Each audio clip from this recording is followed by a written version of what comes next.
ಅದಕ್ಕೆ ಪೂರ್ವಕ ನೋಡ್ರಿ ಜಮೀನು ಸ್ವಲ್ಪ ಕೇಳ್ರಿ ಈಗ ಯಾವುದೇ ಒಂದು ಪ್ರಶ್ನೆ ಏನ್ ಕೇಳಿದ್ರೆ ಅದಕ್ಕೆ ಉತ್ತರ ಕೇಳಿ. ನೀವು ಪ್ರಶ್ನೆಗೆ ಉತ್ತರ ಬಿಟ್ಟು ಬೇರೆ ಕಡೆ ಡೈವರ್ಟ್ ಮಾಡಿದ್ರೆ ನಾನು ಪ್ರಿಪೇರ್ ಆಗಿ ಬಂದಿರೋದು ಪ್ರಶ್ನೆಗೆ ಉತ್ತರ ಬೇರೆ ರಿಸರ್ವೇಶನ್ ಎಲ್ಲ ಯಾವುದೇ ಒಂದು ಸಮುದಾಯ ಒಂದ್ ಕಡೆ ಮೀಸಲಾತಿ ತಗೋಬೇಕು.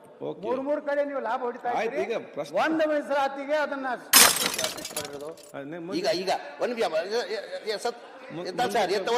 ಮಾತಾಡಲಿ ಸರ್. ನಾನು ಮಾತಾಡ್ಲಿ ನೀವು ಮಾತಾಡಲಿ.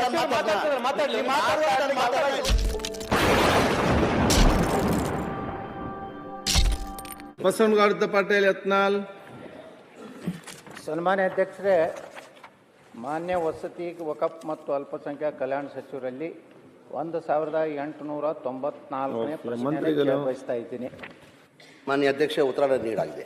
ಸನ್ಮಾನ್ಯ ಅಧ್ಯಕ್ಷರೇ, ಇವತ್ತು ನಮ್ಮ ಅಲ್ಪಸಂಖ್ಯಾತ ಇಲಾಖೆಯಿಂದ ಈ ಅಲ್ಪಸಂಖ್ಯಾತರು ಅನ್ನುವಂಥ ಏನು ಶಬ್ದ ಇದೆ, ಅದರಲ್ಲಿ ಮುಸ್ಲಿಮರು, ಬೌದ್ಧರು, ಕ್ರೈಸ್ತರು, ಸಿಖ್ರು ಹಾಗೂ ಪಾರ್ಸಿಗಳು ಸೇರಿದ್ದಾರೆ. ಆ ಸೇರಿದಂತಹದ್ರೊಳಗೂ ಮತ್ತು ವರ್ಗೀಕರಣ 80% ಮುಸ್ಲಿಮರು, 10% ಕ್ರಿಶ್ಚಿಯನ್ರು, ಇನ್ನು 10%ನಲ್ಲಿ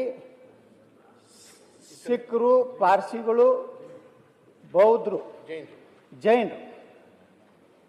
ಇದು ಅಧ್ಯಕ್ಷರು ಏನಾಗಿದೆ ಅಂದರೆ, ಇದು ಒಂದೇ ಅಲ್ಲ, ಅಲ್ಪಸಂಖ್ಯಾತ ಇಲಾಖೆಯಲ್ಲಿ ಈ ರೀತಿ ಪ್ರವರ್ಗ 2B 4% ಮುಸ್ಲಿಮರಿಗಾಗಿತ್ತು. ಅಲ್ಲ, ಈಗ ಪ್ರಶ್ನೆ ಏನು? ಅದೇ ಕೇಳಕತ್ತೀನಿ. ಮತ್ತೆ ನಾವು ಪ್ರಶ್ನೆ ಕೇಳಕ್ಕೆ ನಿಂತೀನಿ ನಾನು. ನೀವು ಪ್ರಶ್ನೆ ಏನಿದೆ, ರಾಜ್ಯ ಅಭಿವೃದ್ಧಿ ನಿಗಮದಲ್ಲಿರುವ ವಸತಿ ಯೋಜನೆ ಇದೆ, ವಸತಿ ಯೋಜನೆ ಫಲ ಪಟ್ಟಿ ಆಯ್ಕೆ ಮಾಡಲಿರುವ ನೋಡ್ರಿ ಅಧ್ಯಕ್ಷರೇ, ಅಲ್ಪಸಂಖ್ಯಾತ 2, 3A ಅಲ್ಲೂ ಅಲ್ಲ, ಅವರು ಅನುಕೂಲ ಮಾಡ್ಕೋತಾರೆ 3 ಕಡೆ. ಆದ್ರ ಈ ಪ್ರಶ್ನೆ ಅದೇ ನೋಡಿ, ಅದಕ್ಕೆ ಪೂರ್ವಕ ನೋಡ್ರಿ ಜಮೀನು ಸ್ವಲ್ಪ ಕೇಳ್ರಿ ಈಗ ಯಾವುದೇ ಒಂದು ಪ್ರಶ್ನೆ ಏನ್ ಕೇಳಿದ್ರೆ ಅದಕ್ಕೆ ಉತ್ತರ ಕೇಳಿ. ನೀವು ಪ್ರಶ್ನೆಗೆ ಉತ್ತರ ಬಿಟ್ಟು ಬೇರೆ ಕಡೆ ಡೈವರ್ಟ್ ಮಾಡಿದ್ರೆ ನಾನು ಪ್ರಿಪೇರ್ ಆಗಿ ಬಂದಿರೋದು ಪ್ರಶ್ನೆಗೆ ಉತ್ತರ ಬೇರೆ ರಿಸರ್ವೇಶನ್ ಎಲ್ಲ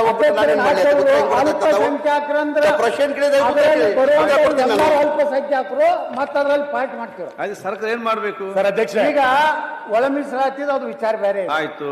ಅದೇ ಮಾದರಿಯಲ್ಲಿ ಇವತ್ತು ಅಲ್ಪಸಂಖ್ಯಾತರಿಗೆ ಇದೆ ಅಂತ ಸರ್ಕ್ಯುಲರ್ ಇದು ರೀ. 80% ಮುಸ್ಲಿಮರಿಗೆ, 10% ಕ್ರಿಶ್ಚಿಯನ್ರಿಗೆ ರೇಷಿಯೋ ಪ್ರಕಾರ ಕೊಟ್ಟಿದ್ದಾರೆ. ನಿಮ್ಮ ಅಭಿಪ್ರಾಯ ಏನು? ನಿಮಿಷ ಅಧ್ಯಕ್ಷ, ಒಂದೇ ನಿಮಿಷ ಸರ್. ಈಗ 80%, 10% ಮಾಡಿದ್ರಲ್ಲ, ಈಗಲ್ಲ ಮುಂಚೆ 2009 ಆಗಿರೋದು ಆಯ್ತಾ.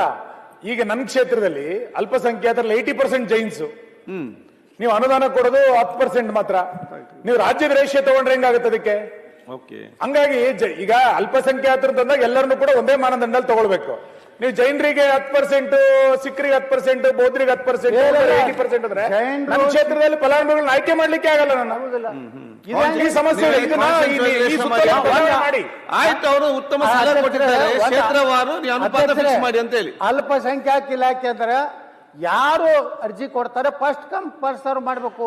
ನೀವು ಅದರಲ್ಲಿ ಮುಸ್ಲಿಂ ಬೇರೆ, ಸಿಖ್ರು ಬೇರೆ, ಪಾರ್ಸಿಗಳು ಬೇರೆ, ಕ್ರಿಶ್ಚಿಯನ್ರು ಬೇರೆ, ಇದು ಏನು ನೀವು ಸಾಮಾಜಿಕ ನ್ಯಾಯ ಕೊಟ್ಟಂಗೆ ಆಗ್ತದ? ಈಗ ಯಾವ ಅಲ್ಪಸಂಖ್ಯಾತರ ಇಲಾಖೆ ಎತ್ತಿದೆ? ಅದೇನು ಮುಸ್ಲಿಂ ಇಲಾಖೆ ಎತ್ತಿದೆಯಾ ಅಥವಾ ಬೌದ್ಧ ಇಲಾಖೆ ಎತ್ತಿದೆಯಾ ಅಥವಾ ಆದಿಜಾಂಬವತ್ ಹೆಂಗಿದೆ ಅದೊಂದು ಪ್ರತ್ಯೇಕ ಇಲಾಖೆ ಇದೆ.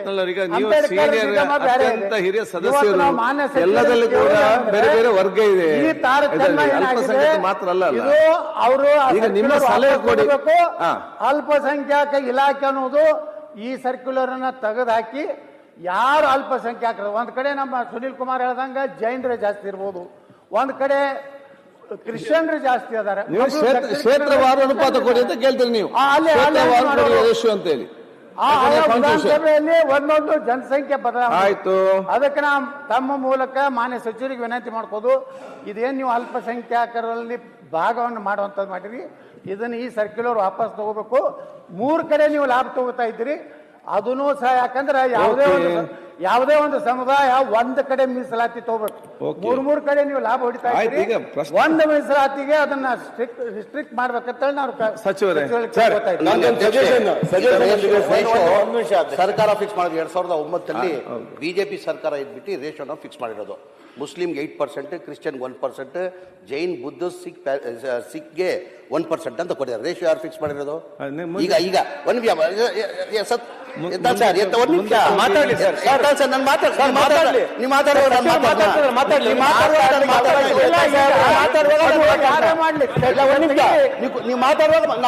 ಮಾತಾಡಿ. ಸುನೀಲ್ ಅವರು ಹೇಳ್ದಂಗೆ 2009 ಆಗಿರೋದು ಪಾಪ್ಯುಲೇಷನ್ ವೈಸ್ ಮಾಡೋದು. ಸಚಿವರೇ, ಇದು ಏನ್ ಮಾಡ್ತಾರೆ, ರೇಷಿಯೋ ಮಾಡಬೇಕಾದ್ರೆ ಪಾಪ್ಯುಲೇಷನ್ ವೈಸ್ ಮಾಡೋದು. ಈಗ ಮುಸ್ಲಿಂ ಪಾಪ್ಯುಲೇಷನ್ ಎಷ್ಟಿದೆ? 14 to 15% ಇದೆ. ಜೈನ್ ಪಾಪ್ಯುಲೇಷನ್ ಎಷ್ಟಿದೆ ತಮ್ಗೆ ಗೊತ್ತಿದೆ. ಸಿಖ್ ಪಾಪ್ಯುಲೇಷನ್ ಎಷ್ಟಿದೆ ತಮ್ಗೆ ಗೊತ್ತಿದೆ. ಪಾಪ್ಯುಲೇಷನ್ ಪ್ರಕಾರ ರೇಷಿಯೋ ಫಿಕ್ಸ್ ಮಾಡೋದು. ಈಗ ರೇಷಿಯೋ 2009 ಬಿಜೆಪಿ ಸರ್ಕಾರ ರೇಷಿಯೋ ಫಿಕ್ಸ್ ಮಾಡಿದೆ. जुड़े रहिएगा आपके अपने चैनल बीजापुर समय के साथ।